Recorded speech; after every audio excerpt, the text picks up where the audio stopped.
The credit card world as we know it, I think, is going to change drastically in 2026. Because right now, I think we have a perfect symbiosis between two different people. One, the people who explore and get the Chase Trifectas, the City Trifectas. We get some American Express credit cards and Capital One Duos in our day-to-day spend and get all the points and miles for our eventual vacations. And then we have the people who get a bunch of welcome offers and use that for all of their vacations, and they never really hold cards for too long. And while both parties can really do really well in this game, depending on how much you're spending or just how many welcome offers you can possibly get in a given year, I actually think both parties might slow down in the not so distant future and opt in for a possibly more valuable and simplistic approach going forward based on a few changes that we've been seeing. And it all stems back to one massive change, one massive catalyst coming to the credit card world. More specifically, BILT 2.0 that's going to be launching in February, that's going to allow you to literally pay your mortgage. And that's right, basically every single mortgage, it doesn't matter who your issuer is,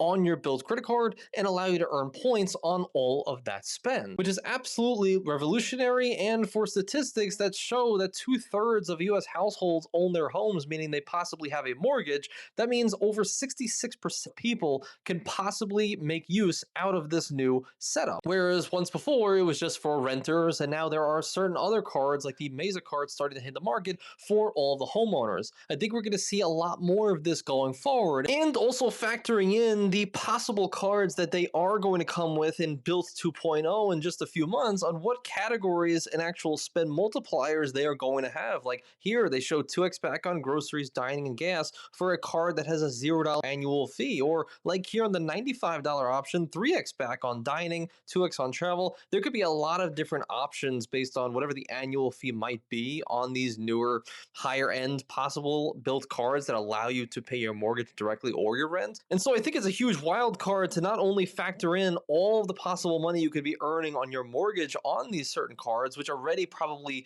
kind of blow your typical spend out of the water. Because on one hand, you have a card that now allows you to pay your mortgage where maybe 66% of the population or less were not able to do this prior. Well, now you have an additional, let's say maybe a $4,000 mortgage you have every single month. That's an additional 50,000 BILT points minimum, just for an expense that you never really had anyway. So that's an additional 50,000 points in your repertoire every single year, not even factoring in if these multipliers on the new BILT 2.0 cards would actually be pretty decent. Because if you could get a card like this where it's maybe 3x back on dining, well then, I don't actually need the Chase credit cards to have 3x on dining. I could just earn it all with BILT because, we know that BILT has some of the best transfer partners in the entire game. And of course, they have to keep it all. They have to keep the great ratios. But at least for right now, they have the largest swath, I would say, of airline partners that most people really want. And not only that, but also hotel partners. And of course, there's always going to be sweet spots, right? Like Hilton and Amex have a better partnership with their ratios, but one-to-one World of Hyatt pretty much matches Chase, meaning if you're somebody who's trying to get a lot of your hotel stays done, you can kind of go all in on BILT and be fine. Not only that, but also all the other airline partners that people love. Virgin Red, Air Canada, Flying Blue, Turkish, Atmos, like so many of these ones that deliver such insane value, and exclusive ones that pretty much nobody has, like Japan Airlines except for Capital One, but it's not even a one-to-one ratio. Like an amazing swath of partners that you can actually have and earn a lot of points currency in just to be able to transfer to in the future. And let's be honest, if you're a welcome offer chaser like I am as well, just constantly getting cards all throughout the year, depending on how much spend you have, you are likely going to be locked out in the not so distant future because of all these other changes we've been seeing. Like, look at what Chase has been doing over the last couple of years, tightening in so many different ways, not only speaking about the Chase Inc. cards and actually slowing down the amount of people that could possibly get approved for multiple of their business cards, but also adding new language and welcome offer restrictions and referral restrictions on all of the business cards. Also, Chase is now implementing its own pop-up jail, very, very similar to Amex's pop-up jail, and where you might be ineligible for certain Chase cards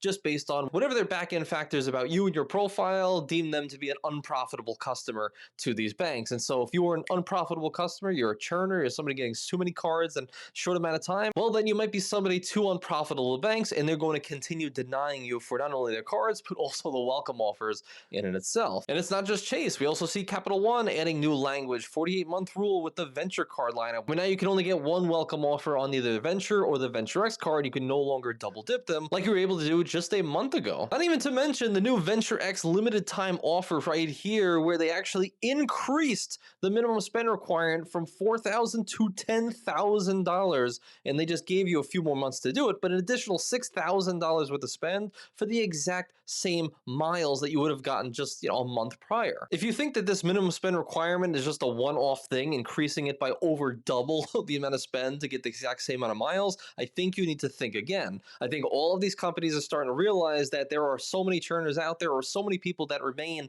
unprofitable. They get the card, they get the welcome offer, and they stop using the card. And so one way you could actually increase like the value of each customer that you have is, well, just increase the amount of money they have to spend on the card, not only on the front end, but also the back end, because we know that with American Express over the last few years, actually the last decade, has constantly is on a 4-year roadmap of increasing not only their annual fees, but also the minimum spend requirements on their cards. This used to be like $4,000 in spend for 60K points. Now they're offering $8,000 in spend for 8 points. And of course, you can get as high as 175, but if we're really being realistic, over the last 4 years, the welcome offers haven't gotten drastically that much higher, but the minimum spend requirements and the annual fees have, and it's not necessarily congruent. American Express also came out with its own 75K spend number. I don't know where this number came from, but it's constantly absolutely everywhere now, where if you spend 75K across their cards, you could get some complimentary guest access to Turia lounges, a lot of other little perks here and there for spending that amount of money. And of course, everybody kind of followed suit. Now, Chase has its own 75K spend bonus, where if you spend that, now you can get some better lounge access, maybe some better status and perks, all these different things. And sure enough, Capital One also now has its own 75K annual spend for spouse lounge access, as the Venture X lost so much of its amazing lounge access it had over the years. Heck, even Hilton now has a higher spend tier and more nights tier to get a higher level than just Hilton Diamond status, because they want more and more people to spend money on their program. All of these banks are starting to tighten. They're all starting to create rules that not only hurt all the welcome offer chasers, but also all the people that do get these credit cards. They want you to spend more and more money to not only get that same welcome offer, but also get more and more perks. I really do think in the not so distant future, as they're starting to tighten, starting to increase the value of each customer they have, you're going to see minimum spend requirements go up. You're going to see rules kind of tighten even more, and welcome offers are probably going to stay the same, probably not go up that much, to be honest. And so myself, as somebody who has 30 plus credit cards, it's getting incrementally harder to find welcome offers that are actually worthwhile and that I would even be eligible for in the first place. And so this game of welcome offer chasing kind of has an end to it all at some point, which personally would leave me opting into just high amount of mortgage spend and a high amount of category spend, to which you might be wondering, okay, well, what if I'm a multiplier person? What if I love my trifectas? Let's call it the Chase trifecta, or maybe your Amex trifecta. Now you have another issue, which is opportunity cost, because, well, when we're spending money on all of our cards through the multipliers, we want to make sure we're getting a return. Every dollar that we spend, we want to get something back. And now we're going to have to do a little bit of math, because, well, with this BILT 2.0 changes and what these cards may look like in the future, we may end up getting a pretty powerful, maybe no annual fee card, or a low annual fee card like a 95 annual fee BILT card that has its own multipliers that does allow you to pay your mortgage with your said credit card and still earn 1x back on all of that. And so if you're somebody who's rocking the Amex trifecta, well, now you have a $1,000 hole in your pocket that you have to eat yourself out of every single year. Now, of course, some of the cards come with great perks. There's a lot of coupons. There's also some great multipliers. And there's also the transfer partners with Amex that has that maybe BILT doesn't, or Chase doesn't, and vice versa.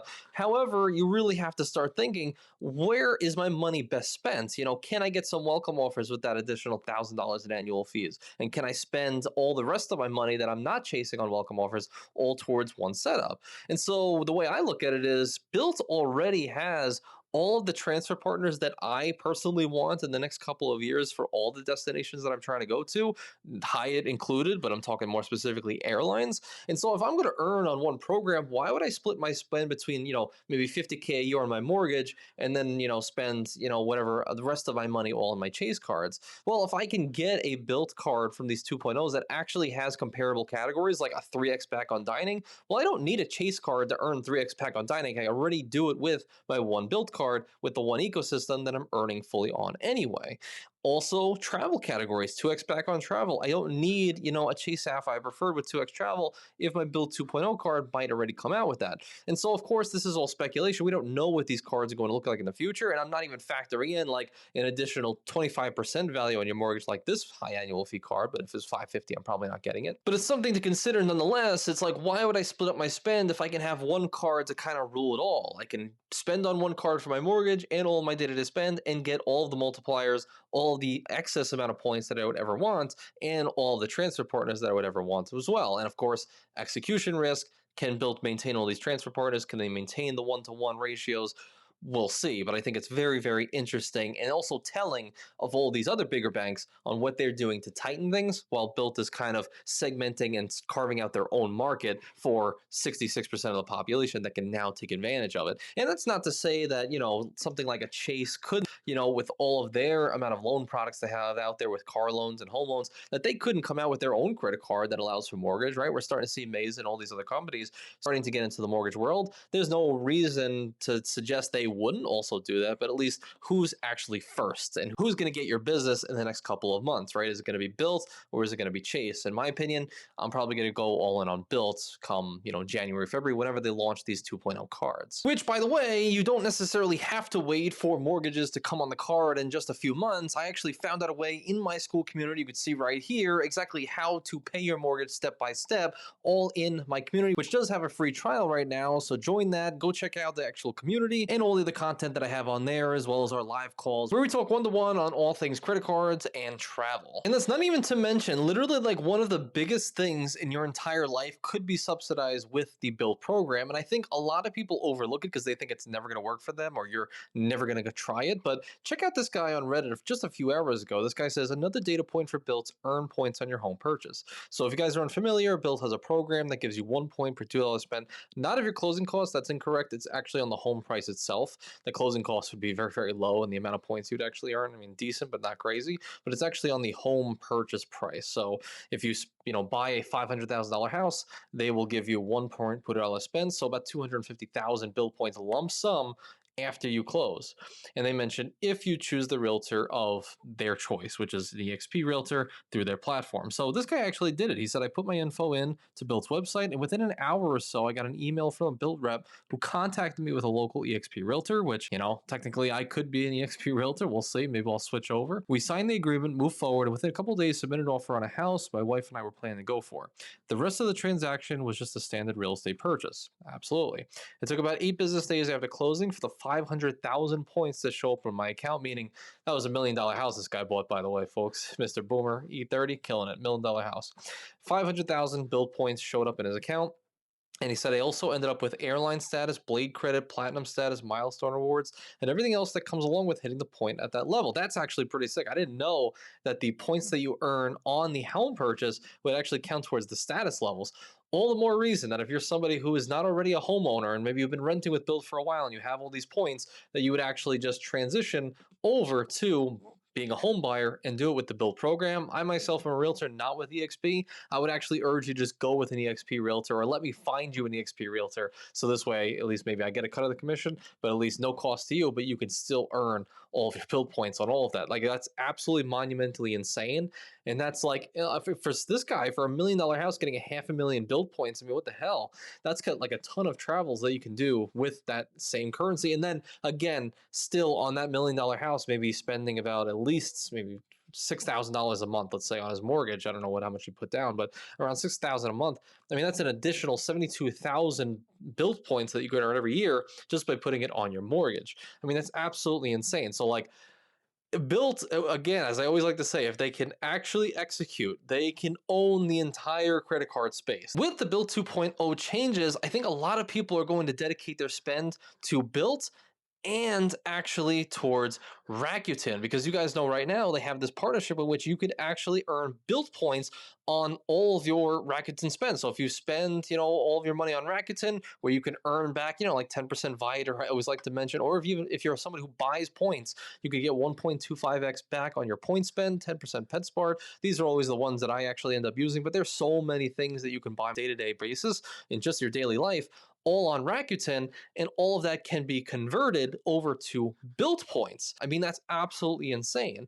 Not only that, but I also have, you can see right here, about 125,000 BILT points pending, thanks to all the referrals out there who did use my referral. That is down in the pinned comment below, where you could spend $50 on Rakuten and actually get $50 back, aka 5,000 BILT points that could all be sent straight to your BILT account. That again can be transferred to any of these great partners here. All the partners that a lot of people really love, and you can actually get some decent value from very, very consistently and easily. All can be done with this one program.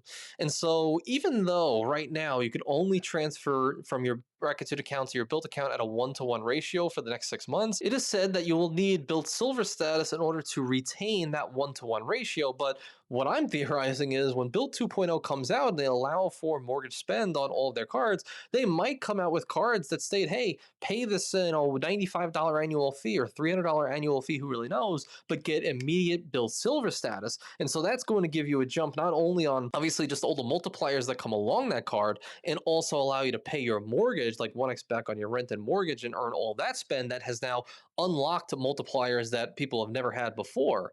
But now you can kind of supercharge all that, and if it does come with silver, still retain your Rakuten bonuses 1-to-1, and you could just spend all your money on Rakuten, all your money on BILT, and still get, call it 2x back on gas, groceries, dining. Maybe you can have higher multipliers, 1x back on your mortgage, and that's not even factoring in for BILT or Rakuten dining purchases, where you can get, an extra 3x or even I think 10x back for Rakuten. I'm not really sure, but those dining perks where you can go to certain restaurants if it falls under, eat there, use your cards, and get 3 to 10x back all of your dining spend funneled all back to BILT. I mean, it's just like a perfect ecosystem to kind of own all of these different domains. And all of these folks who do have a mortgage, myself included, can now be earning tens of thousands of points every single year on just their mortgage alone, plus all of the other additional multipliers by having BILT Silver and the multipliers on the card themselves for everything in day-to-day life, meaning you could literally just have one card, just like the BILT card, whatever it looks like when it comes out February 7th, and Rakuten, and probably with enough spend, earn just as much as anybody else would have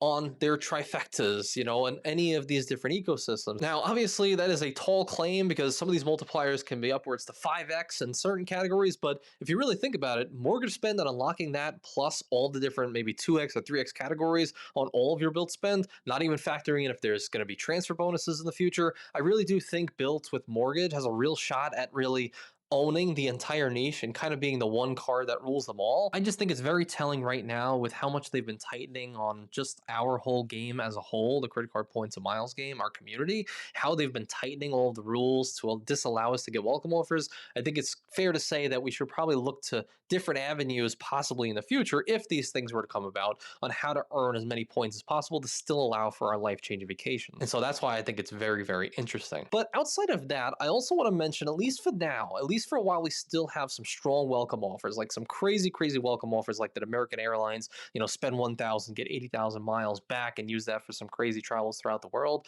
I want to outline my strategy and exactly how I earn welcome offers and how I use them to redeem life-changing vacations. So check out that video right here. So I hope to see you there in just a second. And as always, thank you guys for being on the end. I appreciate every single one of you. Take care. Bye-bye.